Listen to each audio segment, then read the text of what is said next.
Hello అండి. ఇవాళ sweet corn తోటి ఒక మంచి స్నాక్ రెసిపీ అయితే చూపిస్తానండి. దీనికోసం నేను ఇక్కడ ఒక స్వీట్ కార్న్ అయితే తీసుకున్నాను. తీసుకొని మొత్తాన్ని అయితే ఇలా ఒలిచిపెట్టుకున్నానండి. ఇలా ఒలిచిపెట్టుకున్న తర్వాత ఒక ప్యాన్ అయితే పెట్టుకోవాలి గ్యాస్ పైన. పెట్టేసి ఆయిల్ అయితే యాడ్ చేసుకోవాలండి.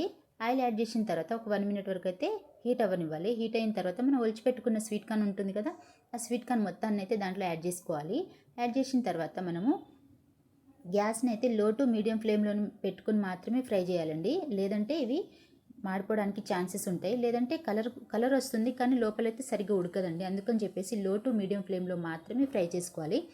ఇది ఫ్రై అవ్వడానికి మినిమం 5 to 10 మినిట్స్ అయితే పట్టిందండి నాకు.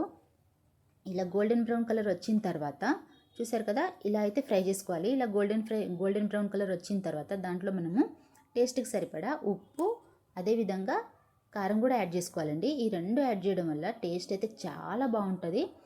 దీంట్లో కావాలనుకుంటే మనము నిమ్మరసం కూడా యాడ్ చేసుకోవచ్చండి. చాలా పుల్లగా తీయగా చాలా బాగుంటుంది. కానీ నేనైతే ఇక్కడ పిల్లలకి నిమ్మరసం ఇష్టం లేదని చెప్పేసి నేనైతే యాడ్ చేయలేదండి. మీరు కావాలనుకుంటే నిమ్మరసం కూడా యాడ్ చేసుకుని చాలా బాగుంటుంది. ఇది పిల్లలకి ఈవినింగ్ స్నాక్స్ లాగైనా లేదంటే స్కూల్లో స్నాక్స్ లాగైనా చాలా బాగుంటుందండి. పిల్లలైతే చాలా ఇష్టంగా తింటారు.